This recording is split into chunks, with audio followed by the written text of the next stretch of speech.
ओम सच्चिदानंदेश्वराय नमो नमः। कात्यायन श्राद्ध सूत्र का छठा अध्याय, छठी कंडिका। इस छठे अध्याय में निरूढ़ पशुबंध का प्रकरण चल रहा है। इसमें पान्नेजन हस्तां वाचयति नयन अमस्त आतान इति पादग्रहणम अवयव प्रदर्शनार्थम। यहाँ जो पादग्रहण किया है पान्नेजने में, वो अवयवों के उपलक्षण के लिए। पादो निज्जेते अनेन इति पान्नेजन। पैर जिस जल से धोते हैं उस जल को पान्नेजन कहते हैं। कहने के लिए पाद शब्द का प्रयोग किया है, परंतु अन्य अवयवों को भी धोएंगे। मुखादि अवयव शोधनार्थो जल कलश हस्ते यस्याः। ऐसे जल जिस कलश में हो, ऐसा कलश जिसके हाथ में है, सा वो यजमान पत्नी पान्नेजन हस्ता कहलाती है। ताम पत्नी, उस पत्नी को प्रतिप्रस्थाता नेष्टा व प्रतिप्रस्थाता या नेष्टा, यहाँ पश्यामि तो प्रतिप्रस्थाता होता है, यो सोम्याग में नेष्टा भी होता है। नेष्टा व गारपत्य समीपाद पशुशोधनाय वचनम वाचयेत। प्रतिप्रस्थाता पशु के शोधन के लिए इस वचन को बुलवाएं। अमस्त आतान इति, इस मंत्र को बुलवाएं। पशोः प्राणान् छन्दति पत्नी। मृतस्य पशोः प्राणायतनानि अद्भिः पत्नी स्पृशेत। मृत पशु के प्राणों को प्राणायतनानि अद्भिः पत्नी स्पृशेत। और वो जल से प्राणों का स्पर्श कर लें। और कहाँ प्राण थोड़ी चलता कि प्राण का स्पर्श करें। इसमें जीवित रहना चाहिए। नियम ये पर्याग्निकरण किया था, चारों ओर 3 बार अग्नि लेकर घुमा, उसको पर्याग्निकरण कहते हैं। पर्याग्निकरण करने के बाद उस पशु को छोड़ देते खुला, फिर उसको कोई बांधेगा नहीं, कोई मारेगा नहीं, कुछ नहीं करेगा। ये पद्धति आज भी है, पर आज देवी देवताओं के नाम से छोड़ते लोग। देवी देवताओं के नाम से कुछ मन्नत मांग करके बकरे को, बकरों को या सांडों को, और देवी देवताओं के नाम से खुला छोड़ देते, उसको कोई बांधेगा ही नहीं। यथेष्ट घूमेगा जहाँ चाहे वहाँ पर। वो हृष्ट पुष्ट होकर बड़े घूमते हैं वो। तो उस समय भी वैसे ही पशुयागों में उस पर्यग्न करने के बाद पर्यग्निकरण कृतान परशोन उत्सर्जनते, ऐसा वाक्य आता है। यहाँ वो प्रसंग नहीं लाया ये सूत्रकार, परंतु ब्राह्मण ग्रंथों में आता है, अन्यत्र भी आता है। पर्यग्न करने के बाद उस पशु को छोड़ दिया था। फिर पशु में पर्शा कैसे चलेगा? यद देवता का पशु हो तद देवता का पुराश। जिस देवता से पशु को लिया था उसी देवता से पुराश बना करके फिर उससे सारी क्रियाएं करेंगे। तो सारे अवयवों का जो भी निकालना है और पुराश से निकालेंगे, न कि पशु का काटने का या जो भी अवयव निकालने का है, सारी क्रिया पुराश में चलेगा। या कुछ लोग आज्य पशु से करते हैं, घड़े में घी भर देते, हृदय निकाल रहे हैं, या जो भी अवयव जीवा निकाल रहे हैं, जो भी अवयव निकाल रहे हैं उसे आज निकालते रहते और पशु का अवयव समझ लेते। और मन में आशंका होती, लिया तो था हमने द्रव्य पशु को, फिर दूसरा द्रव्य लिए तो फिर प्रायश्चित ही होता है। फिर मन में आशंका होती, जिस कामना से हमने पशुयाग शुरू किया था वो कामना पूर्ति होगी कि नहीं होगी पता नहीं, न्यूनता का भय होता है। पर ब्राह्मण ग्रंथकार ने यह भी कह दिया कि जिस फल से पशु को हमने ग्रहण किया था, पुराश से करने पर वही फल पूरा मिलेगा, स्पष्ट कहा। तो ये फल का आशंका को समाप्त करने के लिए जो समाधान दिया वो किस पक्ष में संगत होता है? पशु को छोड़ने पर ही होता है। ये लोग क्या करते थे, सूत्रकार भी वैसे ही किया। अब वैसे प्रयोग करने वाला करते हैं, पशु को मारते हैं, पशु अवयव को भी निकालते, फिर उसे पुराश बनाते। तो ये गलती सूत्रकारों से हुई। ब्राह्मण ग्रंथों के आधार पर, श्रुति के आधार पर जिसको लिए लोग श्रुति मानते हैं, वहां तो स्पष्ट रूप से कहा हुआ है कि परश को छोड़ देना चाहिए और उसके स्थान पर पुराश को लें। पुराश लेने के बाद फिर आशंका करती भय रहता कि देवता भेद हो गया और कोई चीज नष्ट हो गई, टूट गई, अयोग्य हो गई, तो फिर प्रायश्चित करके उसका नया द्रव्य को बनाना पड़ता, उसी द्रव्य को बनाना पड़ता, किस द्रव्य के लिए किस द्रव्य के लिए सारा विचार होता है। यहाँ तो लिया पशु को और या कर रहे हैं पुराश से, फिर वो कामना पूरी होगी कि नहीं होगी ये भय होता, उसका समाधान ब्राह्मणकार दे रहे हैं। तो क्या ये समाधान कब संगत होता है? जब पशु छोड़ दे तभी तो होगा। अब पशु भी कर रहे हैं, ये पुराश भी कर रहे हैं, ये दोनों हो गया। तो ये गलती थोड़ा ये सूत्रकारों से होगी, अपद्धतिकारों ने भी कर दिया।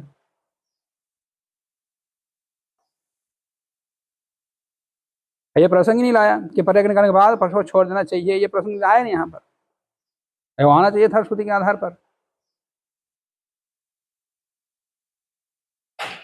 वो अपने लेख में मैंने पूरा लिखा परशु याग में। पशोः प्राणान् छुन्धति पत्नी मृतस्य पशोः प्राणायतनानि अद्भिः पत्नी स्पृशेत तान्येव आह। उन्हीं कहते हैं कौन कौन से प्राणों को, कौन कौन से अवयवों को? मुखम नासिकम चक्षुषी कर्णो नाभिम मेढ्रम पायो पादान संहृत्य वाचन्ते शुन्धामि इति प्रतिमंत्रम वाचन्ते शुन्धामि प्राणन्ते शुन्धामि चक्षुषते शुन्धामि आदि आदि मंत्र बोलती है। अब मरे हुए को शोधन क्या करते भाई?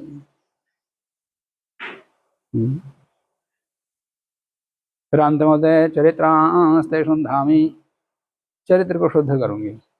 परशु का चरित्र होता क्या? आज तक किसी परशु का चरित्र ही नहीं रहा, तो अब इस परशु का चरित्र होगा। और उससे प्रतिज्ञा कर वेद मंत्र के माध्यम से चरित्र को शुद्ध करूंगा। चरित्र का निर्माण तो बालक का हो सकता है। मैं जिस आचार्य को सौंप रहा हूं, मैं तुमको मारने के लिए नहीं, वो जैसे ही कठोर शासन समझाया, बालक को नियम समझाया और डर गया, वो अंदर सोचा मैं तो मर गया, बस वही समझा बने। फिर तुरंत माँ आके बोलती है कि मैं तुमको मरने के लिए दे रहा हूँ, मैं तुम्हारे एक एक इंद्रियों को शोध करके अंत में तुम्हारा चरित्र का निर्माण करने के लिए सौंप रही हूँ। ऐसा उद्देश्य मंत्र का है। फिर उसको समझा करके फिर आचार्य को सौंप देते। फिर आचार्य सबसे पहले उसका हृदय मांगता है, माने पूरा अपनी वजह से थोड़ा समर्पित हो जाना, फिर कुछ नहीं सोचना। अभी तक तो माता पिता ने समझाया, अब कर्म करने के लिए माता पिता और उसका भाई और मित्र सबने स्वीकृति दे दी, पर खुद की तो स्वीकृति होनी चाहिए। आजकल जैसे तो नहीं ना, पहले तो पूरा कठोर शासन चलता था, तो खुद की स्वीकृति हो तभी तो वो पढ़ेगा। तो उसके लिए हृदय, पहले तुम अपना हृदय मुझे दे दो। इसमें तो हृदय काट करके हृदय ले लिया, तो अपना हृदय का समर्पित करना पड़ता है। तो पूरी तरह समर्पित करना इसमें तात्पर्य है। फिर पूरा समर्पित करने के बाद फिर उसका मेद सब निकालता है। पेट बड़ा हो, काम करवाएगा, भोजन लंघन करवाएगा, फिर चर्बी बढ़ने ही नहीं देगा, बड़ा हो तो घटा देगा, यही चर्बी निकालना है।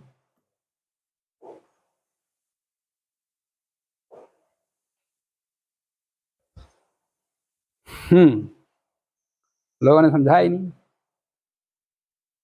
और आपको जो विधि बनी हुई है उस कम से कम स्वरूप को समझें, स्वरूप को समझें, फिर वैदिक दृष्टिकोण को समझने का परिश्रम कर सकते हैं। पहले स्वरूप को समझना पड़ेगा। शेषेण यजमानश्च शिरः प्रभृति अनुषिञ्चतो मनस्त इति शिरः पान्नेजन शेषेण यजमानो अध्वर्यश्च पशोः शिरः प्रभृत्यंगानि अनुषिञ्चेताम्। पान्नेजन जल से इन सब अंगों का प्रोक्षण करेगी यजमान पत्नी।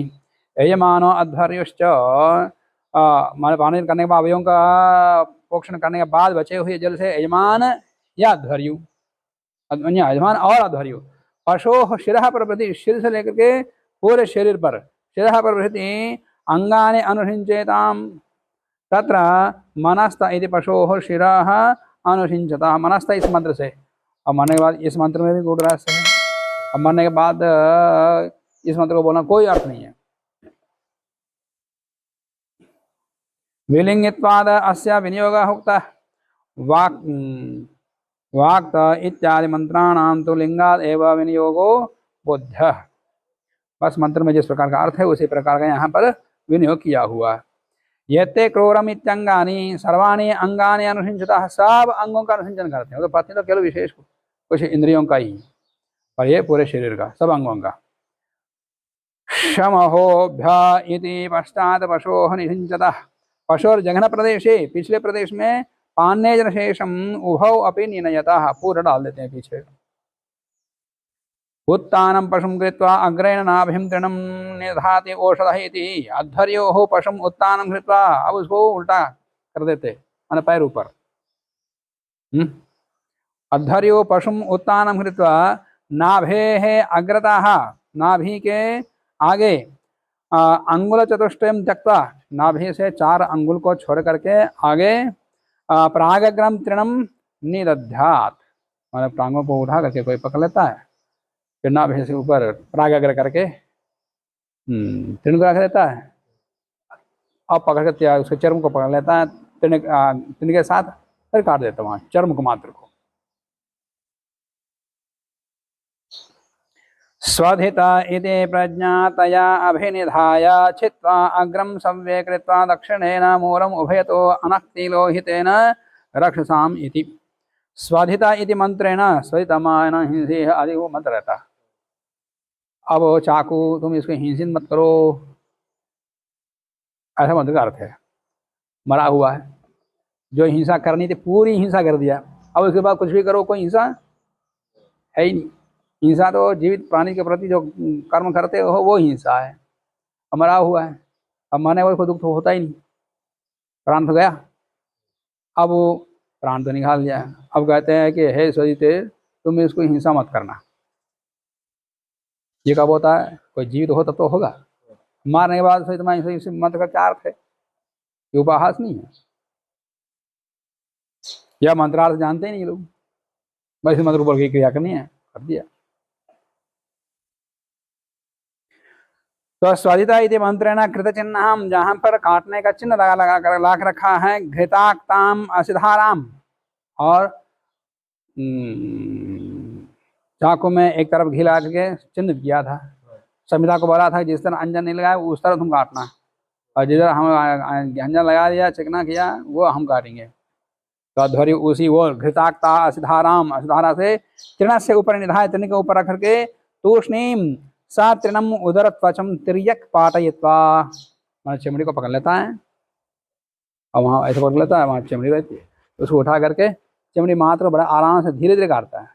पूरा काटेंगे तो फिर अंदर है चर्म के नीचे एक पतली झिल्ली होती है पेट पर, जिसको वपा बोलते हैं, सफ़ेद आर पार दिखने योग्य पारदर्शी कपड़ा जैसा रहता है। अब वो कट गया तो इधर जाएगा फिर मिलेगा ही नहीं। चर्म में बहुत सारे परत होते, और सबसे अंत में वहाँ वपा होती है, थैला झिल्ली, अब उसी को निकालना है। तो उसको आराम से काट देता है, कहते ही फिर चर्म को ऐसा फैला देते हैं, फिर वो झिल्ली को पकड़ कर आराम से निकाल देता है। टाइट होता है, हाँ। वो कट गया तो चमड़ी के साथ वो उधर भाग जाता है, तो मिल गया ही नहीं। भागेंगे तो ऐसे निकालते फिर आ जाता है। ज़्यादा नहीं काटते हैं, बस इतना लंबा काटते हैं, और ऊपर उठा कर पतला सा चमड़ी को निकाल देते हैं। फिर ऐसा करने से अंदर सफ़ेद सफ़ेद दिखा देता है, उसको पर के उठा देते हैं। अब वो काट गया तो फिर मिलता ही नहीं, मिलेगा नहीं, फिर दूसरा पर्स लेना पड़ेगा।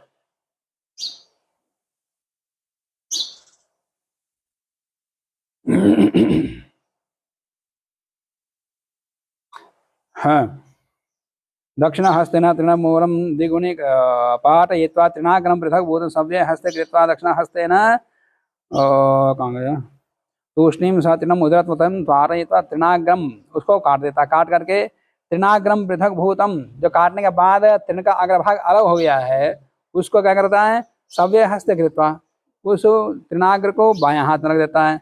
दक्षिण हस्तेन तृणमूलम, तृणमूल जो दूसरी तरफ है, मूल भाग पश्चिम तरफ, उसको दाएं सीधे हाथ में ले लेता है, और उसको लेकर के फिर उसको मोड़ देता दुगुना।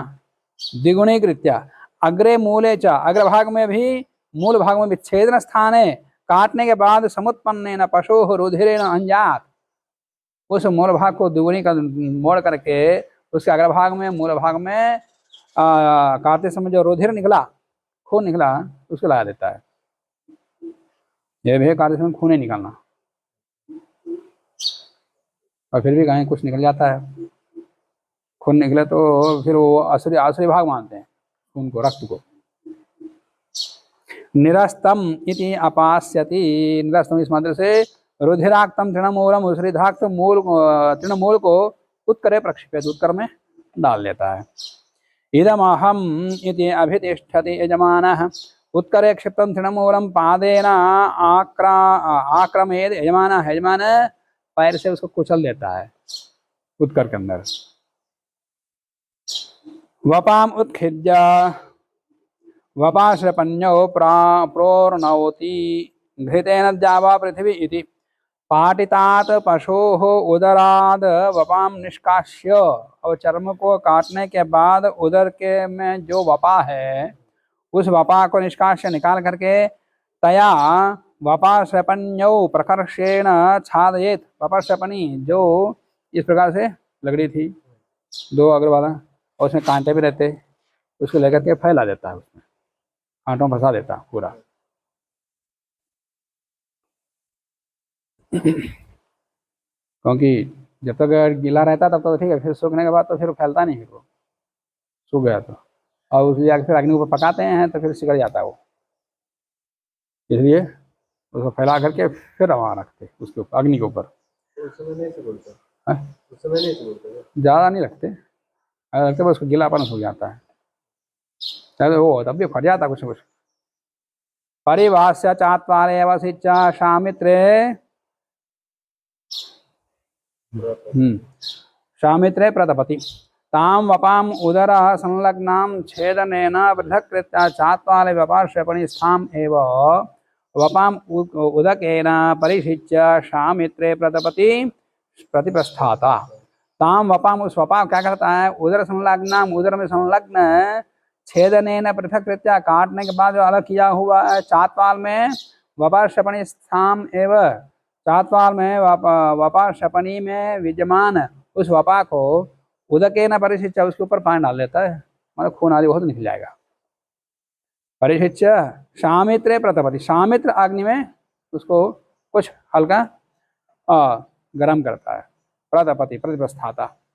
शामित्रे कदेशम आह्वनीये प्राश्यत अग्नित, निर्मंथ पक्षिणा एतत् कार्यम। शामित्र एक देश में, शामित्र के एक देश मतलब कुछ उन्मुखों को पहले वाहनी से लेके आया था, तो शामित्र अग्नि का वो वपाश्रपणी को, वपा को पकाने के बाद इसलिए आके उस अग्नि को फिर उसमें डाल लेता है अग्नि में।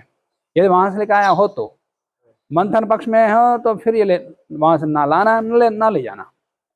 न एतत् मंथ्य पक्षे न एतत् कार्यम, निर्मंथ पक्षे न एतत् कार्यम।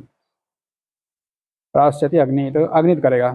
त्रिनाग्रम च अध्वर्योः वायोर्वायोवे इति, सव्यहस्ते कृतं त्रिनाग्रम च आह्वनीये अधुना प्रक्षेपित अध्वर्योः, बायां हाथ में जो काटते समय त्रिनाग्र हड़ा हुआ था वो बायां हाथ में रखा था, उसको आह्वनी में अब डालता है, वहाँ के सामने अग्नि को ला लाने के बाद इस तृण को डालता है। अब एक एक क्रिया का तात्पर्य क्या है, क्यों की जा रहा है, वहीं से रास्ते खुलेगा। उत्तरतः तिष्ठन् प्रतप्य वपाम अंतरायोपाग्नि हृत्वा दक्षिणतः प्रतिप्रस्थाता श्रपयति परित्यो, प्रतिप्रस्थाता आह्वनीयाद उत्तरे तिष्ठन्, प्रतिप्रस्थाता आह्वनी के उत्तर में खड़े होकर के वपाम प्रतप्य, वपा को यहाँ तपाएगा, प्रतप्य, तथा उसके बाद अग्नियोपयोः अंतरारणेव, माने आह्वनीय और अयोप के बीच से, या उत्तरावेदी और यूप के बीच से वपाम हृत्वा, वपा को ले जा करके स्वयं अपनी परित्य, स्वयं भी उसके साथ जाएगा, मतलब वो पकड़ेगा तब तो वो डंडा जाएगा, तो स्वयं अपनी परित्य आह्वनीयाद दक्षिण दिशि आसीन, आह्वनी के दक्षिण दिशा में बैठा हुआ, बैठ करके आह्वनीय एवं वपाम शपेत, फिर आह्वनी में ही वपा को पकाएं। ये यज्ञ में याज्ञिक क्रिया, यज्ञ के पवित्र क्रिया चल रही है। जंगली आदमी जो मांसाहारी क्रूर व्यक्ति है और उसकी क्रिया चल रही है। और हृदय निकालेंगे, हृदय शूल किसी लकड़ी में घुसेड़ेंगे, फिर पकाएंगे हृदय को हृदय शूल में, फिर ऐसे ही सारे अवयवों को पकाएंगे, खाएंगे, औषधि देंगे। वपाम शुभेन अभिघारयति अग्नि आज्यस्य इति आह्वनीयस्य उपरि धृताम वपाम शुभेन अभिघारयत। आह्वनी के ऊपर रखे हुए वपा के ऊपर फिर घी डालेगा तो उसके गीलेपन से भी पूरा सिकुड़ेगा नहीं, ज़्यादा टूटेगा नहीं, फटेगा नहीं, तो घी डाल देगा। वपाम शुभेन अभिघार, उससे फिर नीचे टपकेगा भी घी। स्तोकेभ्य अनुवाचयति, तो उसके ऊपर घी डालने के बाद जो एक एक बूंद नीचे गिरता है उसके लिए भी अनुवाचन करवाता है। स्तोकेभ्यानुब्रूहि इति मैत्रावरणं प्रेष्येत, मैत्रावरण को प्रेषते हैं। वपायाः शप्यमानायां तापवशात् वपायाः ये बिंदवः पतन्ते स्तोकाः। स्तोक मतलब वपा के ऊपर गिरे हुए आज के बिंदुओं को ही स्तोक कहते हैं। श्रितायां श्रिताः प्रचर इति आह प्रतिप्रस्थाता अध्वर्युं प्रति। श्रिता माने वपा, वपा पक गई है। तुम प्रचर इति प्रेषा था, हाँ तुम प्रचर करो, मन उसको याद करो, वपा का याद करो। श्रितायाम पकने पर श्रिता प्रचर इत्याह प्रतिप्रस्थात, प्रतिप्रस्थाता अध्वर्यु कहें। स्वाहा कृतिभ्यः प्रेष्य इति, स्वाहा कृतिभ्यः प्रेष्य इति मैत्रावरणं प्रेष्य, इति मैत्रावरण को बोलें तो प्रतिप्रस्था पकारा तो अध्वर्य को प्रति प्रेष मिल गया। तो स्वाहा कृति शब्देन उत्तमः प्रयाजः उच्यते। स्वाहा कृति शब्द से उत्तम प्रयाज कहा जाता है, उत्तम प्रयाज को ही स्वाहा कृति है, स्वाहा देवता है। हुत्वा वपाम अभिघारयति बृहदाज्यं ध्रुवम्। प्रथमम आज भागो चेत उत्तमम प्रयाजम, हुत्वा उत्तम प्रयाज को का होम करके, माने स्वाहा कृतियों से होम प्रयाज करके, प्रयाज शेषाज्येन, प्रयाज शेष आज से, प्रथमम वपाम प्रथम वपा को, ततः ध्रुवाम उसके बाद ध्रुवा को, ततः बृहदाज्यम अभिघारयेत बृहदाज्य को, वपा को ध्रुवा को बृहदाज्य को अभिघार करें। निरूढ़े आज्य भागयोः वैकल्पिकत्वात् आज्य भागो चेत पशु क्रियेते तदा प्रथमम ध्रुवाम अभिघारयेत। निरूढ़े, निरूढ़ पशुबंध में तो आज्य भागयोः वैकल्प, आज्य भाग वैकल्पिक है, करे न करे। आज्य भागो चेत, यदि आज्य भाग करता है तो पशु क्रियेते, पशु में किए जाते हैं। तदा प्रथमम ध्रुवाम अभिघार, पहले ध्रुवा का विघार करें। तथा उसके बाद वपाम, उसके बाद तथा प्रसिदाज्यम इति क्रमान्यत्वम। पशु आज्य भाग पक्ष, ये क्रम आज्य भाग के पक्ष में है, जब आज्य भाग करते हैं तब वेदितव्यम। प्रथम क्रमस्तु, प्रथम क्रम तो आज्य भाग अभाव पक्षे बोध्य, पहले वाला भाग तो, पहले वाला पक्ष तो आज्य भाग के अभाव में, जब आज्य भाग नहीं करते हैं तब के लिए वो क्रम। अत्र आज्य भागो कुर्वन्, पशु आज्य भागो कुर्वन् अत्र अवसरे वपायाः विघारणं करोति। पशु में आज्य भाग करता हुआ इस अवसर पर वपा का अभिघार करता है। अग्निशोमीये आज्य भागो नस्तः एव इति कर्काचार्याः, कर्काचार्य कहते हैं अग्निशोमी में आज्य भाग नहीं होते। अग्निशोमीय पशु में, अग्निशोमी पशु हाँ सोमयाग में, वहाँ जो सबसे पहला पशु है वो अग्निशोमी पशु, वहाँ पर आज्य भाग नहीं होते, चलो यहाँ निरूढ़ पशुबंध में होते हैं, ऐसा कह रहे हैं। वपया चरिष्यनुपस्थिर्य हिरण्यमवधाय वपाम अवद्यन् आह इंद्राग्निभ्यां छागस्य वपाय मेधसोऽनुब्रूहि इति। आज्यम जो हुआ उपस्थिर्य तत्र हिरण्यम निधाय आह। आज्यम, आज्य को जो हुआ उपस्थिर्य, जुहू में उपस्थान करके मैंने कुछ घी डाल करके, तत्र हिरण्यम निधाया, कुछ सोना, सोने का टुकड़े वहाँ रखता है। हिरण्यम निधाय आह शौर्य पशु पक्षे सूर्याय, तो क्या कहता है इंद्राग्निभ्याम छागस्य वपाय मेधसोऽनुब्रूहि कहें। जब वो पशु इंद्राग्न हो तो, इंद्राग्न हो तो, सूर्य हो तो सूर्याय छागस्य, ऐसा बोलना चाहिए मंत्र। यदि प्राजापत्य पशु है तो प्राजापत्य पशु पक्षे प्रजापतये छागस्य इति प्रयोगः। अत्र अखंडा एव वपा सकृत एव आदेय, पूरी अखंड होना चाहिए, टूटनी नहीं चाहिए वपा। फिर भी कुछ तो टूट जाती है, छेद पड़ जाता है। तो अखंडा एव वपा सकृत एव आदेय, एक साथ देना चाहिए, पूरे एक साथ ही आहुति देनी चाहिए। अभी तो वपा जुहू में डाला नहीं, जुहू में उपस्तरण किया, और उपस्तरण करने के बाद हिरण्य डाला। अभी हिरण्य के ऊपर वपा डालेगा। हिरण्यम अवधाया, हिरण्य को रखने के बाद दिहि अभिघारणम सोमे, सोम में यदि कर रहे हैं तो हिरण्य के बाद ऊपर फिर 2 बार उपस्थान करना पड़ेगा। आज्य वपा, हिरण्य के ऊपर वपावदानानंतरम, वपद के अवदान के बाद पुनः अच्छा उपस्थान किया, हिरण्य रखा, फिर वपा रखा, वपा के ऊपर फिर हिरण्य रखा, हिरण्य के ऊपर फिर 2 बार अभिघार करेंगे। वपावदानानंतरम पुनः उपरिष्टाद हिरण्यमवधाय, 2 बार फिर ऊपर हिरण्य रख करके निरूढ़ है सकृत अभिघान, निरूढ़ परसमंत में 1 बार, असोमे हो तो सोमे तो दिहि अभिघार है विशेष, 2 बार अभिघार करें। आश्राव्य आह ऐन्द्राग्निभ्याम छागस्य वपाम मेदः प्रेष्य, मैत्रावण को बोल दें इस प्रकार का प्रेष दें, माने ओ श्रावयास्तु, शोषण के बाद अग्नि इंद्राग्निभ्याम छागस्य, इंद्राग्नि के स्थान पर फिर सूर्याय या प्रजापति कौ करना पड़ेगा, ये देवता भिन्न हो तो। प्रस्थितम यदि प्रसुते सवनी ये पशु इंद्राग्निभ्याम छागस्य वपाम मेदः प्रस्थितम प्रेष्य ब्रूयात् हुत्वा, अब उसका होम कर दिया। वो याज्ञा पढ़ लिया, याज्ञा पढ़ने बाद ये बहुषट के साथ आहुति दे दिया। हुत्वा वपाश्रपण्यो अनुप्रास्यते, वपाश्रपणी काम हो गया, उसको फेंक देता है। कहाँ है? प्राचीम विशाखाम प्रतीचीम इतराम स्वाहा कृत इति वपाम हुत्वा, वपाश्रपण्यो आह्वनीय प्रक्षेपेत, आह्वनी में ही डाल दें उसको, वपाश्रपणी को आह्वनी में डाल दें। प्रक्षेप प्रकारम आह, प्रक्षेप के प्रकार को कहते हैं विशाखाम द्विशृंगाम प्रागग्रम इतराम एक श्रृंगाम प्रत्यग्राम क्षिपेत। विशिखाम, जिसको शिखा ना हो, शाखा ना हो, एक ही है, पहले बता दें तो एक ही शूल जैसा होना चाहिए या 2 सिंग वाला होना चाहिए। जब विशाखा द्विशिंगा वाला हो, प्रागाग्र हो, या दूसरा वाला जो भी है उसको वहाँ डाल दें, उसको प्रक्षेप कर दें। चात्वाले मार्जयन्ते सपत्नीकाः इदम आपाः प्रवहता इति, चात्वाल समीपे, चात्वाल समीपे, समीप में षड ऋत्विजाः यजमानाः पत्नी च अद्भिः आत्मानम् अभ्यक्षन्ति, चात्वाल के पास में 6 ऋत्विक और यजमान की पत्नी जल से अपना प्रोक्षण करते हैं। पत्नी चा मंत्रेण एवं मार्जनं कुर्यात्, पत्नी मंत्र से ही करना, तूष्णीम नहीं।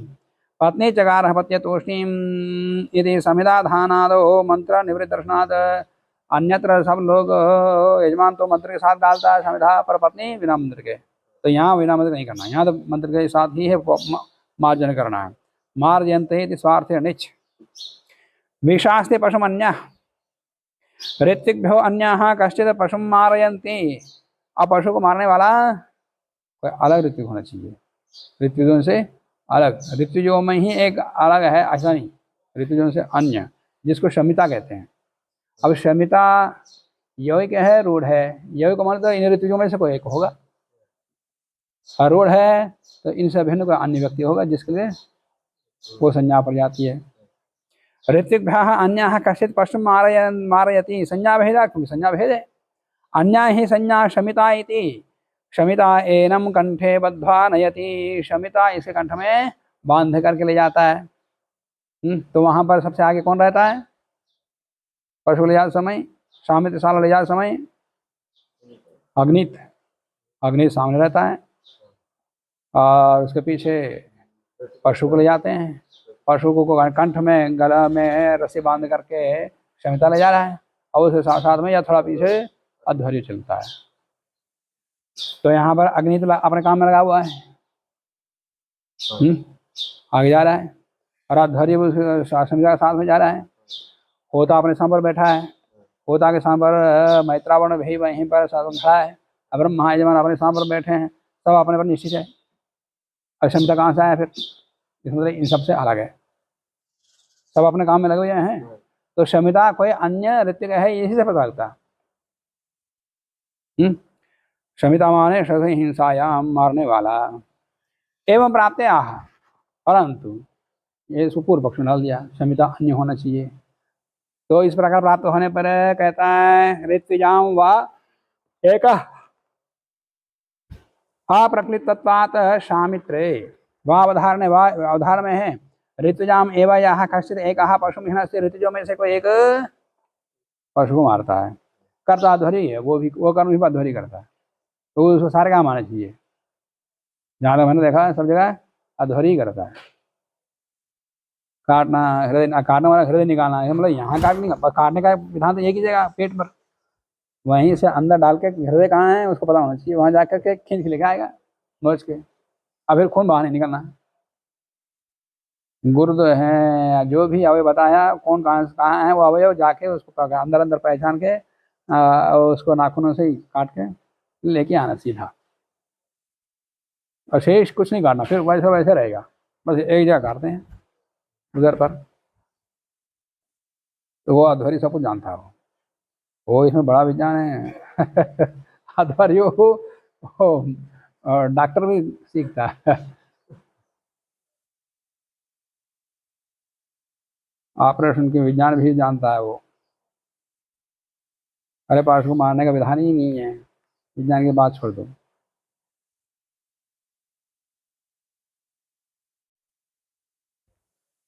तो ऋत्विजाम एवं यः कश्चित् एकः पशुमहिनस्ति कुतः शमितुः कर्मणि मारणे वेदे ऋत्विक व्यतिरिक्तस्य शमितुः अनुक्तत्वात्, ऋत्विक से अतिरिक्त अन्य किसी व्यक्ति का कथन किसी श्रुति में नहीं है। क्षमिता इति संज्ञात यौगिक है, जो मारने वाला वो क्षमिता है, तो ऋत्विजों में जो भी मारेगा वो क्षमिता, नाम उसका क्षमिता पड़ेगा। ऋत्विजाम एवं एक शमन क्रिया योगात शमिता, शमन क्रिया मैं उसको शांत करना, अभी तक अशांत था उसको शांत करना है। तो आचार्य भी सहयोगी रखता है, कोई उदंड बालक हो तो उसके ऊपर नियंत्रण करने और उसको अनुशासित बनाने के लिए इसको सौंप देता है, तुम इसमें करो, अब वो क्षमिता है, और उसको दंड देता है, क्या देता है वो जाने। जब शांत हो जाता है फिर आचार्य पढ़ाएगा। फिर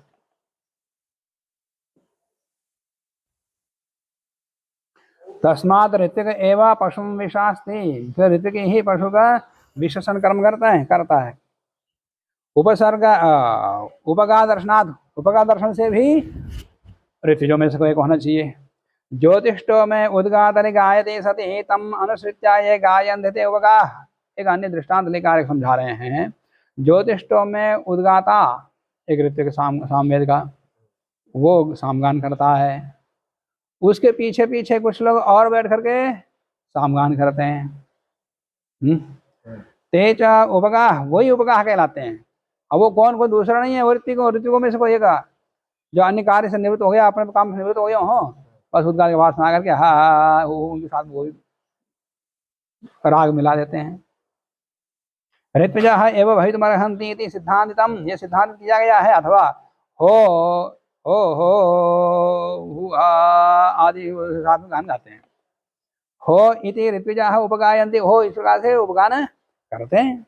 इत्यानेन ऋत्विजाम अपनी उद्गान करते तो दृश्यते, उद्गान करते से उनको ऋत्विजों में से ही कुछ लोगों का जो उसके साथ में बैठ कर गान करते हैं, राग मिलाते हैं, वही उपगाह कहलाते हैं। तो वैसे ही ऋत्विजों में से कोई एक क्षमिता कहलाता है, इनका अभिप्राय है। न च अयम अप्राप्त से विधि ही, ये अप्राप्त विधि नहीं है, अभी तक क्षमता कोई था नहीं, अभी तक वो नया बनाना ऐसा नहीं है भाई, इनमें से जो क्षमता होगा वही शमन क्रिया करेगा, वही क्षमता बनेगा। न च अयम अप्राप्त से विधि इति वक्तुं शक्यते, तथा ते अप्राप्त प्रापण रूप गौरवापत्ति है, अप्राप्त रूपी विधि को नया विधि करने में गौरव की आपत्ति है।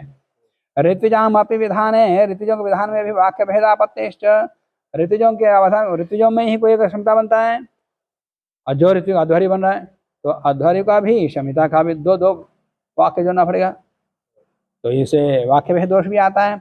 अतः अनुवादः एव इति अंगीकार, इसलिए अनुवाद ही मानना चाहिए, कोई नई विधि नहीं, अप्राप्त विधि नहीं। अतश्च अन्यस्य अप्रकृतो ऋतुजाम एव तत्र कर्तृत्वं यथा सिद्ध्यति तद्वद् अत्रापि अन्यस्य अप्रकृतित्वाद् ऋत्विक्षु एव एकः कर्ता। जैसे उपगाह, ऋतुजों में से ही कुछ लोग उपगाह हो जाते हैं जो उसके साथ मिलकर के राग आलापते हैं, तो वैसा ही ऋतुजों में ही एक जो शमन क्रिया करता है वही शमिता कहलाता है।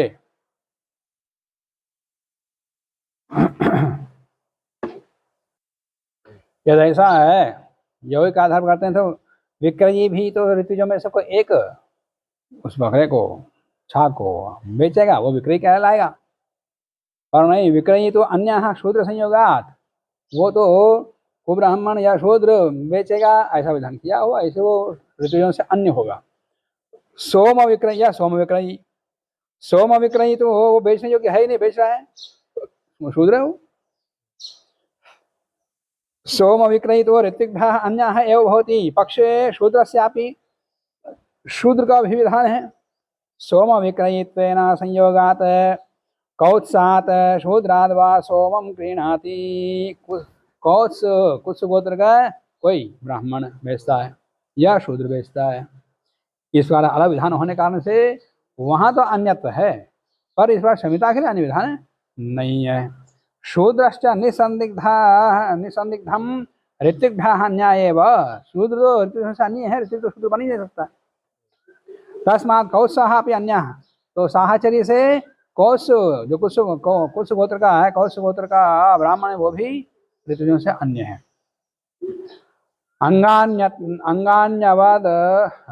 अंगानि अवद्यति अभंजन, अभंजन माने पूरा काटे बिना अंगों का अवदान करता, अंगों को निकालता, बस जहाँ से अभी वापा निकाला वहीं से हाथ डाल के जो जो अवे चाहिए वहीं से ढूंढ ढूंढ कर लेके आता है। पशु अब जिसको नहीं आता है वो पूरा कर देता है, कर देता है ऊपर से नीचे, फिर हरा करके जो जो चाहिए उसको निकाल लेता आराम से। सुविधा नहीं है, पर क्या करें, जानता ही नहीं। पशु शरीराद अध्वर्यो हृदयादीनि अंगानि पृथक करोति। अध्वर्यो हृदयादि अवयवों को सारे अंगानि कहा सूत्रकार ने, तो हृदयादि अवयव कौन से, सारे अवयव। अंगानाम हृदयादीनि छेदनम अकुर्वन् बिना काटे, मन चाकू आदि लेकर काटे बिना, सकलानि एव अवध्येद, सारे अंगों का अवदान करें। दो अवखंडन है, अवदान मतलब दो अवखंडन ले लिया है। अविशेषात, अब यहाँ कितने अंग हैं, कौन से अंग हैं ये नहीं बताया, अंग आने का तो सारे अवयव, यह अर्थ निकलता है। तो अविशेषा सामान्य रूप से सर्वांगानाम अवदान प्राप्त, सारे अंगों के अवदान प्राप्त होने पर आह कहते हैं कि नहीं, कुछ विशेष अंगों को ही लेना। हृदयम जुह्वाम क्रोडम सव्य शक्ति पूर्णकम पार्श्वे यकृतवृक्कौ गुदमध्यम दक्षिणा श्रोणि इति जौहवानी, जुहू में रखने योग्य अवयव हैं, ये 11 अवयव हैं, जुहू में रख करके होम करने योग्य हैं। हृदयादीनि जुह्वाम अवदान योग्यानि प्रधान याग साधनानि, प्रधान याग के 11 अवयव हैं, उसमें हृदय जानते सब लोग, जिह्वा जानते हैं। क्रोडम कहा, क्रोड मतलब पक्षः भुजांतरम, पक्ष माने छाती या भुजांतर। उसके बाद सव्य शक्ति पूर्ण नड़कम का है, सव्य शक्ति माने बाएं बाहु प्रथमम नड़कम अंसाद अधः, और माने बाएं कंधे के ऊपर की जो हड्डी उसको। और पार्श्वे द्वे, ये पसली, 2 पसली लेनी है, वो बाएं हाथ बाएं तरफ की। पार्श्वे द्वे सव्यम दक्षिणम च, दोनों तरफ सव्य भी दक्षिण भी, दोनों का एक एकम त्रयोदश आवंक्रियात्मकम।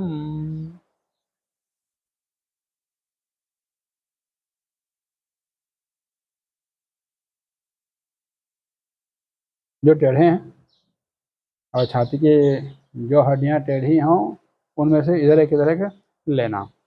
वंक्रिया माने वक्रानि पार्श्वस्थीनि। वृक्कौ, वृक्क माने कुक्षिस्थो गोलकौ, हाँ किडनी जिसको बोलते हैं। और ये ताने जुह्वाम अवधेयानि, ये सारे सारे यकृत, यकृत माने लिवर, लिवर। ये ताने ये जुह्वा में रखने योग्य अवयव हैं। और उसके बाद दक्षिणासक्ति पूर्णनरकम गुदतृतीयानिष्ठम सव्याशोणि इति अवभृतानि। दक्षिण बाहु, पहले बाएं बाहु कहा रहा था हड्डी को, अब दक्षिण बाहु के। दक्षिण बाहु प्रथम नरकम अंशाद अधः प्रवर्तमानम, माने बाएं कंधे के ऊपर की हड्डी। वर्तमानम नीचे मतलब वही गोल गोल जो रहता। गुदस्य आंत्रस्य यो अतिशय तृतीयः भागः,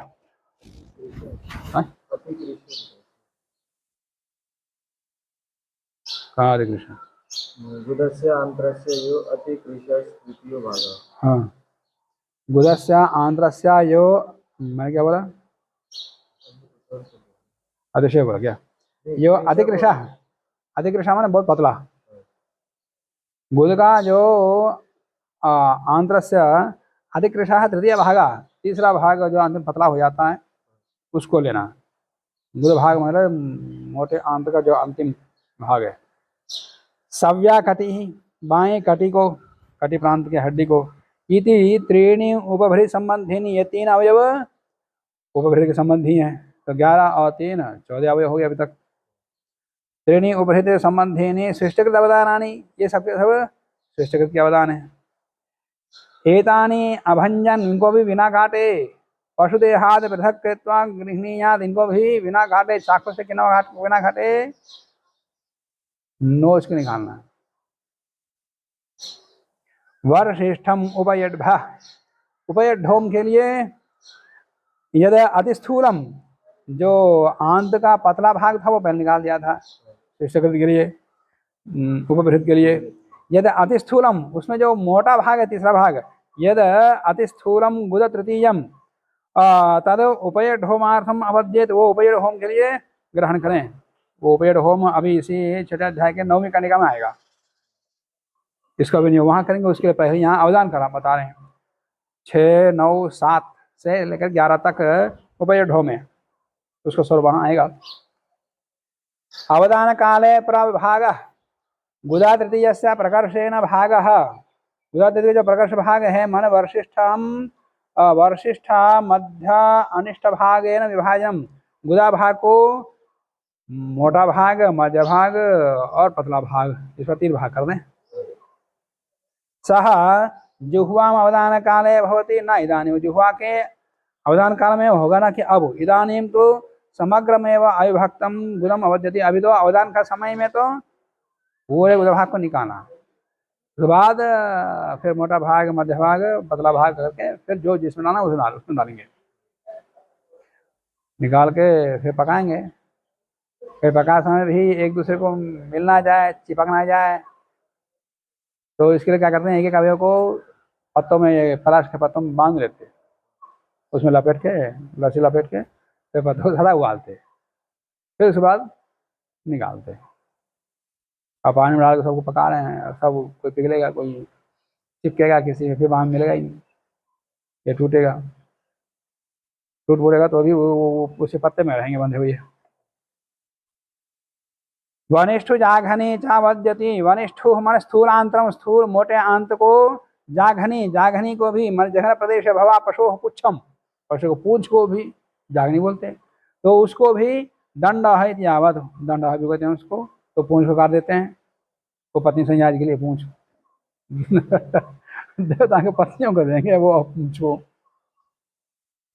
क्लोमाप्लिहा अध्योधनी पुरी तच्च इच्छन, क्लोमा, क्लोमा माने गला नाड़िका, ये गल के अंदर जो नाड़ियां हैं उसको कहते हैं क्लोम। अध्योधनी, ऊधसाह ऊपरी भवती, ऊध के ऊपर जो भाग है वो अध्योधनी, ऊधा माने थन, थन के ऊपर का भाग जो रहता पात्र जैसा, हाँ जी। उसको ऊध बोलते हैं।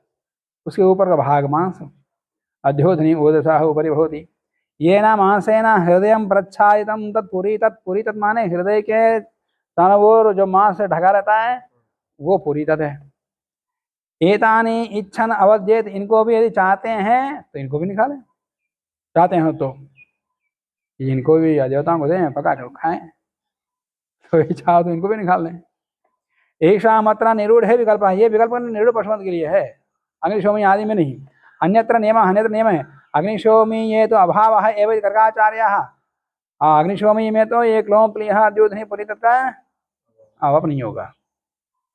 उदर मेदो अवशिष्टम गुदे प्रास्यति कुशश्चेत, यदि पशु दुर्बल स्यात्, यदि पशु दुबला पतला है, तदा तब उदरे अवशिष्टम मेद, उदर में बचा हुआ जो मेद है वपाग्रहण, वपाग्रहण काल में ही क्रियमाणे यद गृहीतम तद गुदे आंत्र मध्य प्रवेशे, तो आंतों के बीच में डाल दें उसको। श्रभ्र उवध्यम अवधाय तस्मिन् लोहितम रक्षसाम इति, शामित्राद अपरस्याम उत्तराद उत्तरस्याम दिशि वर्तमाने गर्ते पुरीशम तूष्णीम अवधाय तस्मिन् पुरीशे पशोः रुधिरम प्रक्षिपेत। शामित्र शाला के दूसरी दिशा में, उत्तर के उत्तर दिशा में विद्यमान जो खड्डा है, उस खड्डे में मिट्टी डाल करके फिर उसमें पुरीशम पशोः रुधिरम प्रक्षिपेत, पशु कार्य से जो भी रुधिर निकला नीचे जमीन पर पड़ा है उसको पूरा इकट्ठा करके उस खड्डे में डाल देंगे मिट्टी के ऊपर। वैसे खून निकलना नहीं चाहिए, अब फिर भी निकला तो क्या करेंगे, फिर वहां डाल देंगे, और राक्षस भाग है। शूले हृदय प्रतिज्ञा शामित्रे शपयति, शूले, अब एक लकड़ी का शूल होता है, हृदय में घुसेड़ेंगे फिर पकाएंगे, जंगल लोग पका के खाते हैं। शूले हृदय प्रोतयित्वा, हृदय को घुसेड़ करके हृदय में अंदर, शामित्रे अग्नौ शपयेत्, शामित्र अग्नि के ऊपर पकाएं। शूलम च वारणम अरत्निमात्रम, शूल कौन सा लेना चाहिए, वार्ण वृक्षीय हो और अरत्निमात्र हो, 24 अंगुल हो। पशुम च उखायाम, पशु माने पशु के अवयवों को कहाँ पकाना है, उखा में। पशुम माने पश्वावदानानि हृदय व्यतिरिक्तानि सर्वाणि उखायाम, उख्याग्नि का अलग होती है, उसमें पकाते हैं। हृदय से अतिरिक्त हृदय आदि अवयवों को तो गर्भवती में पकाते हैं। फिर एक उख्याग्नि होती है, उख्याग्नि कौन सी होती है, वो एक अलग से प्रज्वलित की जाती है मटके में। हाँ वो है, मटके में जो जलाते हैं उस अग्नि में पकाएंगे हृदय से अतिरिक्त जो अवयव हैं। पशुदेवता ये पुरोडाशः एकादश कपालः, यद्देवत्याः पशुर्भवति तद्देवत्याः पुरोडाशम अनुनिर्वपति, पशु जिस देवता वाला है उसी देवता वाले पुरोडाश का अनुनिर्वाप करता है। इसका मतलब पशु को छोड़ा है और उस पशु को पुरोडाश से समाप्त करना है, तो उसके लिए। परंतु लोग पशु को भी मार दिया, पशु याग भी करते हैं, पशु अवयवों को भी याग करते हैं, फिर पुरोडाश का भी याग करते हैं फिर बाद में। ये तो और अपराध है, पशु को मारने का अपराध है ही विधि के विरुद्ध। उत्सर्जन की प्रक्रिया सूत्रकार ने बताई, सूत्र में आता है कि पर करने के बाद उसको छोड़ दे, आया छोड़ देते, और नहीं आया नहीं छोड़ेंगे, काटेंगे।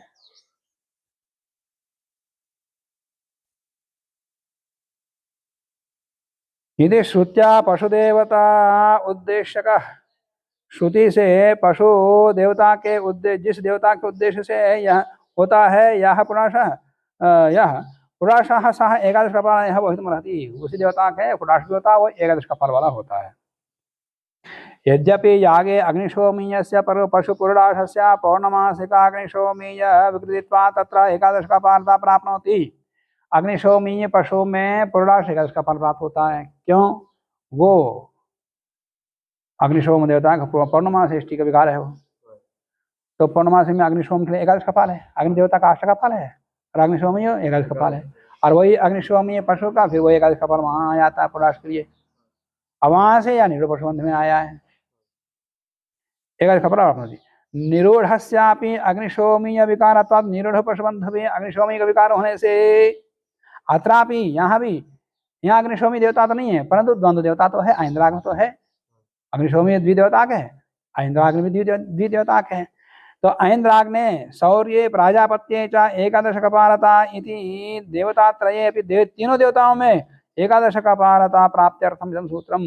अग्निशोमी में एकादश कपाल प्राप्त हुआ और उसी का विकार होने से निरूढ़ पशुबंध में तीनों देवताओं के लिए एकादश कपाल प्राप्त होता है, ऐसा एक पक्ष है।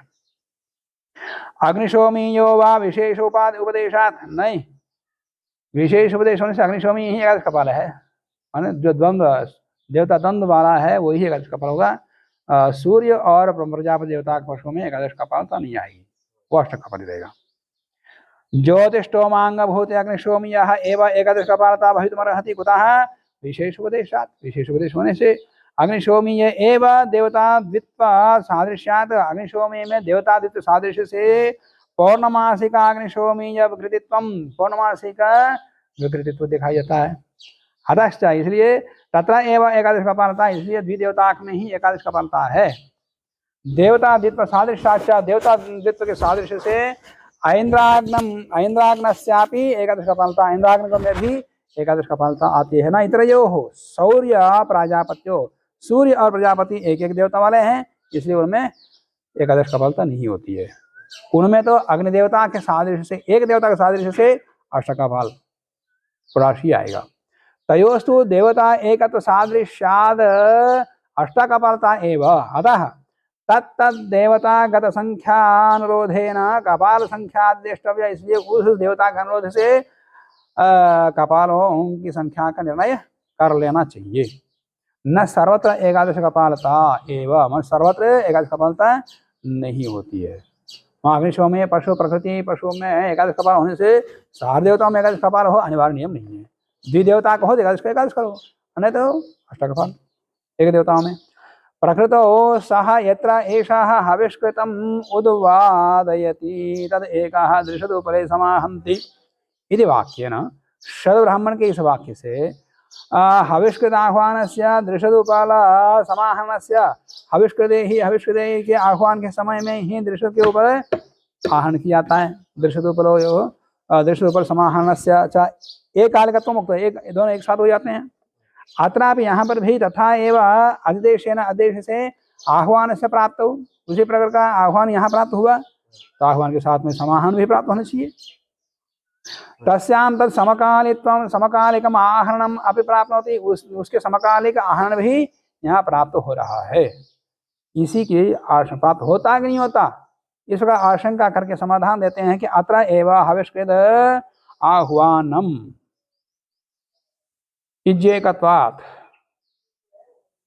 एवकारः भिन्न क्रम, यहाँ भिन्न क्रम है, इसको बताने के लिए एव है।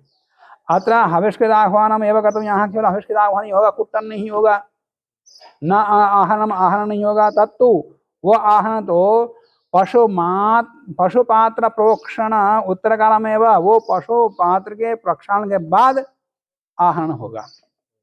यहाँ ये विशेषता कुतः आहरणस्य पशुयागेन सह एकवाक्यत्वात्, आहरण पशुयाग के साथ एकवाक्यता है। आह्वानम ही हविः संपादनार्थम हविष कर्तुम क्रियते, आह्वान क्यों करते हैं, हविष्कृते ही हवि की संपत्ति के लिए, हवि की निष्पन्नता के लिए। तच्च पुरुडाश निष्पादन रूपम दृष्टम प्रयोजनम निवर्तयति इति पुरुडाश योगेन सह एकवाक्यभूतम तदानीं कर्तव्यतया प्राप्नोति, वो दृष्ट प्रयोजन वाला होने के कारण से पुरुडाश के साथ साथ आह्वान प्राप्त हो जाता है। आहरणम तो आहरण किस लिए किया, उसको दृष्ट प्रयोजन नहीं है इसलिए वह अदृष्ट है। तो आहरणम तो केवलम अदृष्टार्थम, वो केवल अदृष्ट के लिए है, इसलिए इति कृत्वा पशु अपूर्वेण संबंधम, पशु का अपूर्व के साथ संबंध होता है। वो अपूर्व माने जो फल को देने वाला है।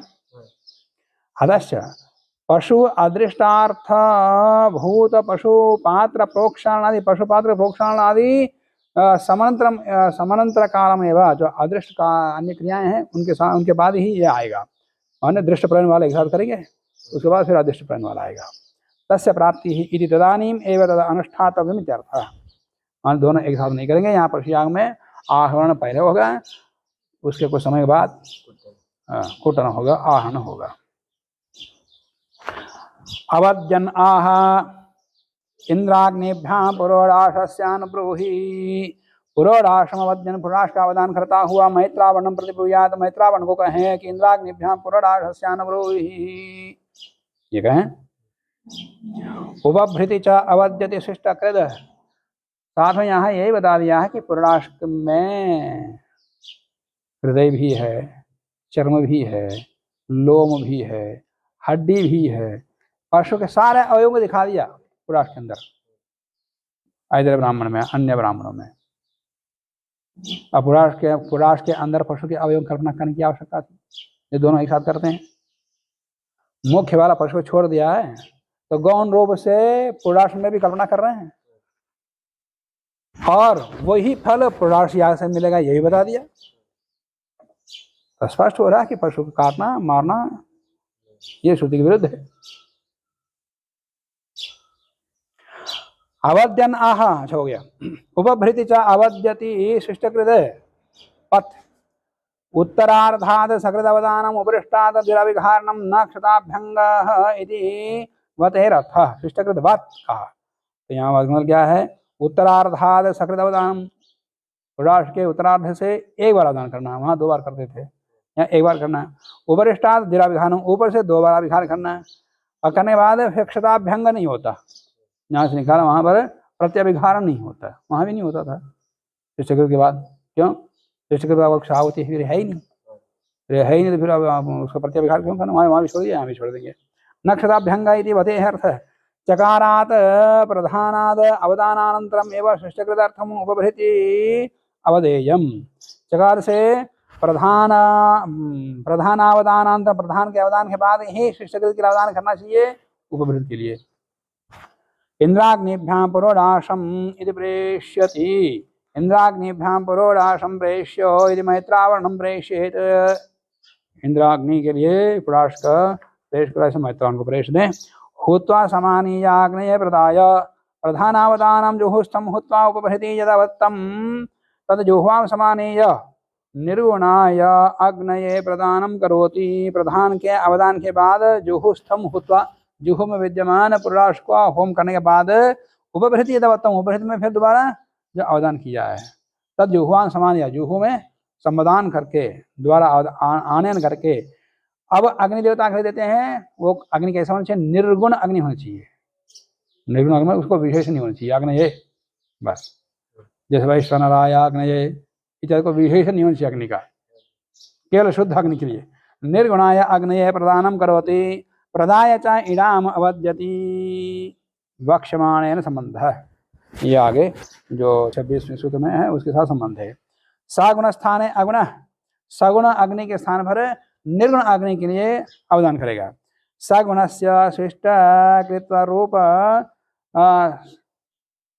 शिष्टकृत ऐसा ही है, अग्नये शिष्टकृत, तो अग्नि का विशेषण शिष्टकृत है, पर यहाँ पर शिष्टकृत नहीं लगाएंगे, केवल अग्नि बोलेंगे बिना विशेषण के। सगुणस्य शिष्टकृत रूप गुण विशिष्ट से अग्नि, शिष्टकृत रूप विशेष गुण विशेषण को निकाल करके अग्नि है स्थान पर अगुण शिष्टकृत रहित, माने अगुण मतलब शिष्टगुण रहित, शिष्टगुण विशेषण रहित केवल अग्नि देवतात्वेन स्वीकार्य, केवल अग्नि को देवता के रूप में यहाँ पर स्वीकार करना चाहिए। यत्र अग्नये शिष्टकृत अनुब्रूहि इत्यादि प्रैषः, ऐसा प्रैष जहाँ होता है तत्र वहाँ शिष्टकृत शब्दम परित्याज्य, शिष्टकृत शब्द को छोड़कर अग्नये अनुब्रूहि बोलना। शिष्ट अग्नये शिष्टकृत अनुब्रूहि ऐसे नहीं बोलना, अग्नये अनुब्रूहि बस इतना ही। प्रयोक्तव्यमिति भावः कुतः एतत्, क्यों ऐसा क्यों? सर्वविकारः एकत्वात्, एक होने का सर्वविकार है। सर्वस्मिन् अपि विकृति यागांग भूते याज्ञान वाक्या प्रेषादो एकत्वात्, एकत्वात् माने निर्गुणस्य केवलस्य एव अग्निः विधानात्, केवल अग्नि का विधान है, कोई उसके साथ सगुण नहीं है, उसके साथ में कोई शब्द नहीं है। तदानीम एवं ही होत्राध्वर्य पठ्यमानायाम ऐसा होने पर ही होता अध्वर्य आदि में पढ़े गए प्रेष में और अनवाक्य मंत्रों में साम्यता होगी, सामंजस्य भवेत्, नहीं तो सामंजस्य नहीं बैठेगा। अन्यथा अध्वर्युण गुण विशिष्ट से अग्नेः प्रेष्य कृते, अध्वर्युण प्रेष दे दिया गुण विशिष्ट शिष्ट अग्नेय शिष्ट कृते अनुब्रूहि। अब वो बोला केवल अग्नि देवता का मंत्र, तो प्रेष के अनुगुण अनुमंत्र नहीं होता। प्रेष्य कृते होत्राचा निर्गुण से अग्नेः याज्यया, याज्य के साथ सामंजस्य नहीं होता। अभिधान निर्गुण याज्ञा के पठित होने पर कृते परस्पर वैरूप्यम प्रसज्येत, विरूपता दोष आएगी, दोष आएगा। यथाम नातम वा वाचि भेदात् यत्रा यथा विहितम सगुणः अगुणो वा, जहाँ पर सगुण है वहाँ सगुण पढ़ो, जहाँ अगुण है अगुण पढ़ो। सगुणः अगुणो वा तत्र तथैव कर्तव्यं, कुतः वचि भेदात्। वचि भेद का मतलब शिष्टकृत विधायक वाक्यस्य, शिष्टकृत का जो विधायक वाक्य है तदंग याज्ञा पुरोणवाक्यादि विधायक वाक्य से भिन्नत्वात्, माने सगुण वाले याज्ञा पुराण वाक्य याज्ञा अलग है और अगुण वाला का सबका अलग अलग है, भिन्न भिन्न है। विधिना सगुण से विधाने, सगुण विधान में सगुण से प्रधानम कार्यम, मंत्राणाम तो निर्गुणानाम विधान, निर्गुण का विधान होने पर देव स्वीकर्यन्ते, वही मंत्र स्वीकृत होंगे, वही प्रेष स्वीकृत होगा। न एतावता देवतायाः अपि निर्गुणत्वम इति भावः, मैं इतने मात्र से निर्गुण नहीं होता, जो जहाँ जैसे विधान है वहाँ वैसे बोले। पश्वंगभूतः पुरोडाशयागः विहितः, पश्वंगभूत पुरोडाशयाग विहित है। पशुम आलभ्य पुरोडाशम निर्वपति, पशु का आलाभन करके मतलब पशु को मारकर अर्थ करिए लोग। आलाभन मतलब स्पर्श होता है, पशु स्पर्श कर दिया, परिगण कर दिया, छोड़ दिया, फिर पुरोडाशम निर्वपति, उस याग को समाप्त करने के लिए पुरोडाशम निर्वाप करता है। पर ये लोग क्या करते हैं, पशु मार करके पशु याग करो, फिर पुरोडाशम निर्वपति। आलभन का अर्थ है मारना, अर्थ नहीं है ही। तत्रापि यद्देवत्याः पशु तद्देवत्याः पुरोडाशाहित्यण उभयोः, पशुयाग और पशु पुरोडाशयागयोः एक देवतात्म विहितम, दोनों का देवता एक मान लिया, जिस देवता का पशु है उसी देवता का पुरोडाश, दोनों का देवता एक है। अरे जिस उद्देश्य से देवता ग्रहण किया उसी उद्देश्य से उसी देवता के लिए पुरोडाश है, तो दोनों देवता एक होना मतलब दोनों को देना ऐसा नहीं है। जब पशु से उस देवता के लिए याग कर दिया, प्रधान याग हो गया पशु का, फिर पुरोडाश में करते, याग समाप्त हो गया ना, और उसको फिर आगे सृष्टि करके बढ़ो, या पुरोडाश से करते हो फिर वो पशु याग करने की आवश्यकता नहीं है। तत्र पश्वार्थम प्रयाजादयः अनुष्ठीयन्ते, पशु के लिए प्रयाज अनुष्ठान करेंगे, तैहि एव पुरोडाश यागे, पुरोडाश याग में फिर दोबारा प्रयाज करेंगे, ये सारी क्रियाएं आवृत्त होंगी फिर। अब उसके लिए झगड़ा, सारी क्रिया करनी है कि नहीं करनी है, कितना करना कितना छोड़ना है। तो पशु पुरोडाश यागे अभी उपकारः सिद्ध्यति इति कृत्वा न पुरोडाशार्थं ते पृथक् अनुष्ठेयाः, तो दोनों एक ही देवता वाले हैं, तो पशु के लिए किया है वही प्रयाज है, पुरोडाश के लिए उपयोगी नहीं हो सकते, होते या नहीं होते संदेह है।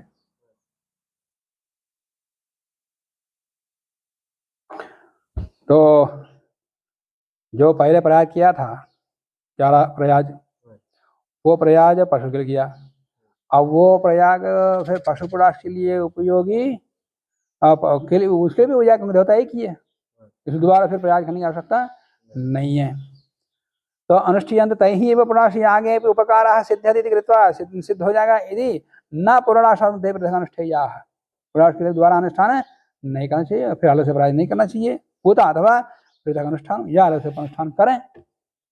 यदि संशय संदेह उत्पन्न होने पर सिद्धांत कहता है इडाम अवद्यति आक्रियान्यस्य समानार्थत्वात्, इडाग्रहणम सर्वस्यापि शेष कार्यस्य प्राश, अब इड़ा भाग में भी ऐसी है, पशु का भी लेना फिर पुरोडाश को भी लेना है। इडाग्रहणम सर्वस्यापि शेष कार्यस्य प्राशित्र भागादेः उपलक्षणम, इडाग्रहण प्राशित्र भाग आदि सभी का उपलक्षण। पुरोडाश यागे शेष कार्याणि, शेष कार्य शिष्टकृत याग है, वहां भी पशु गायों को भी ले लो, पुरोडाश को भी शिष्टकृत करो, सारी क्रियाएं 2 बार करो। शिष्टकृत इडावदादीनि एव अनुष्ठीयन्ते, पुरुष याग में भी शेष कार्य श्रेष्ठकृत है, इडावदान सारे कार्य करने पड़ेंगे मेरे।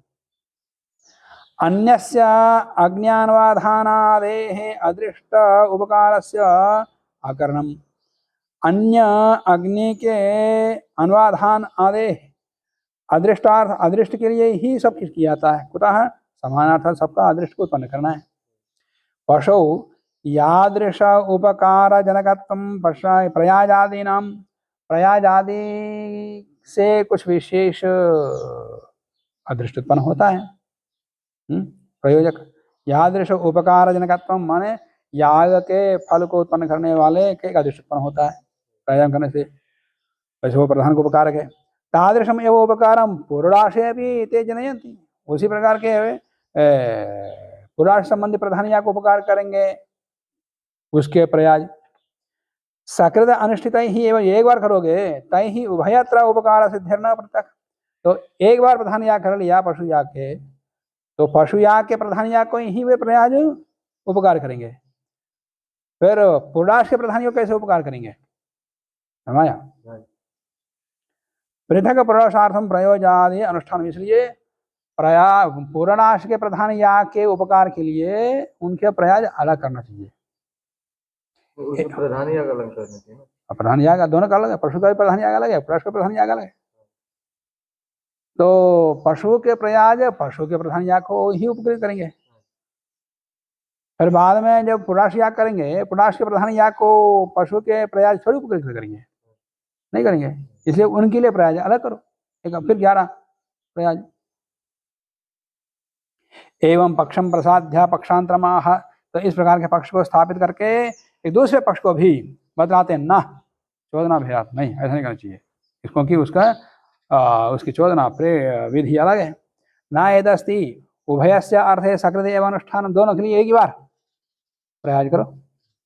होता है चोदना भेदात, चोदना भेद होने से पशो पुरुषस्य च विधे भिन्नत्वात्, पशु का और पुरुष का विधि अलग अलग है। तो पृथक विधि विधेयत्वाद, अलग अलग विधि विधानों से विधान होने से पृथक एवं धर्मान अपेक्षन्ते, अलग अलग धर्मों की अपेक्षा करते हैं। तेन च एकत्र अनुष्ठिते अन्यत्र आकांक्षया आशांतत्वात्, एकत्र माने पशुओं में प्रयास करने पर पुरुष में वहां पर आकांक्षा की शांति नहीं होती, अशांतत्वात्। उभयत्रापि उपकार सिद्ध्यर्थम, उभयत्र उपकार सिद्धि के लिए उभयत्र अनुष्ठान दोनों में करना चाहिए, दोनों प्रयाजों का अनुष्ठान करना चाहिए। हेतुंतर माह, दूसरा हेतु भी कहते हैं काल गुण भेद। अच्छा, दोनों काल भी अलग है, दोनों गुण भी अलग है। पश्वंग भूत प्रयाज काल से, पशु के अंग भूत जो प्रयाज है उसका तो काल पुरुषांग भूत प्रयाज काल से, दोनों काल अलग है। दोनों काल है नहीं, एक ही पशु याग करना है ही नहीं, ये कर्मकांड का स्वरूप बदल दिया पशु याग का। एवं पशु प्रयाज संख्यायाः पुरुष प्रयाज संख्यायाः सब, और पशु प्रयाज का अलग है, पुरुष प्रयाज संख्या अलग है। तो इसमें यहाँ पर एकादश नहीं कर रहे हैं, पशु के प्रयाज में ही एकादश करेंगे, तो यहाँ पर या तो 5 करेंगे तो 9 करेंगे, ये संख्या नहीं बताया, और संख्या अलग मान रहे हैं। भेदापि न सकृत अनुष्ठानम, एक बार नहीं करना चाहिए, अलग करना चाहिए। एवं पक्षद्वये अपि आचार्य, दोनों पक्ष निरूपित करिए आचार्य ने, तो इनमें से कौन सा पक्ष ठीक है? फिर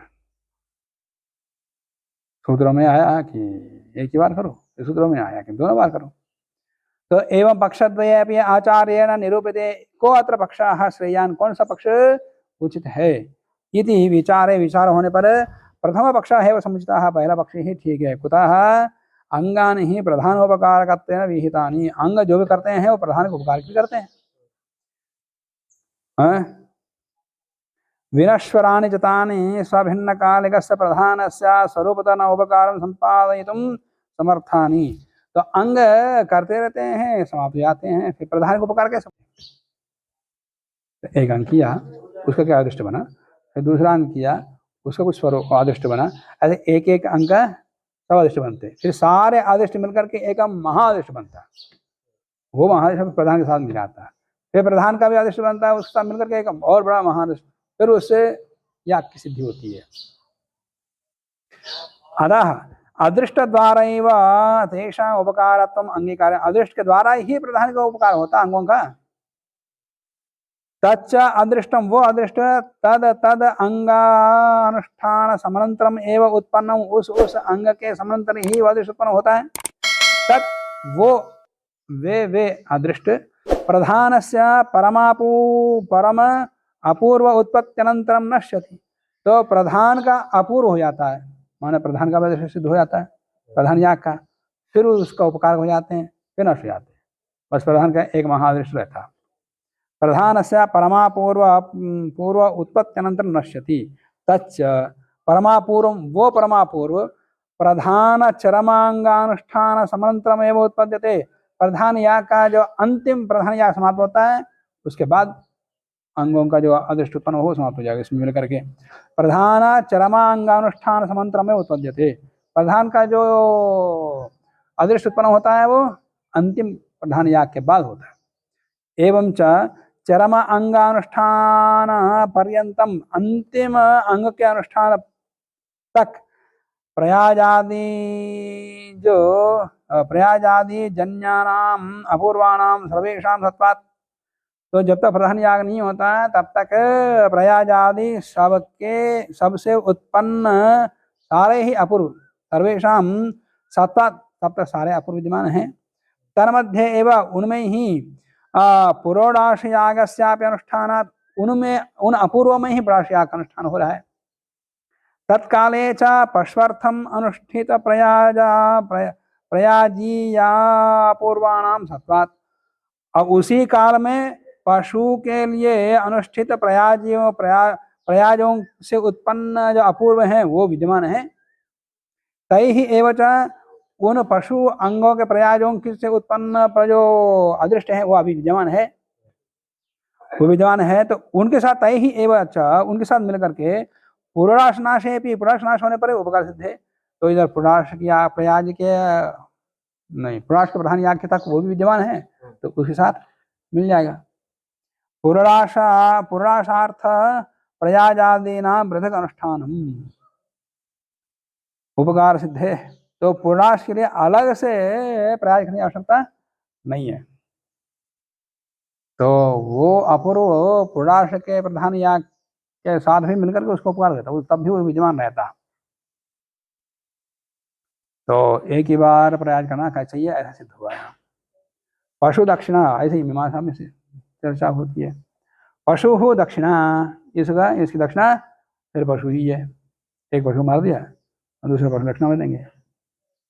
पशु दक्षिणा धेनुर्वो वरो वा मार्जिते, पशु पुरोडाश मार्जनान्ते, पशु पुरोडाश के मार्जन के बाद गवादि जाति या गवादि जाति में से कोई एक पशु दक्षिणा होगी। धेनुर्वा या बछड़े के साथ है जो गाय है वो दक्षिणा होगी। वरोवा या वर दक्षिणा होगी। वर का मतलब स्वाधीन कोई धनादि, कोई द्रव्य, सुवर्ण आदि। वरो वा दक्षिणा भवती। इस बार सप्तमी कणिका समाप्त हो गई है। इसके बाद के विषय को अगली कणिका में देखेंगे। आज के प्रसंग को यहीं समाप्त करते हैं। ओ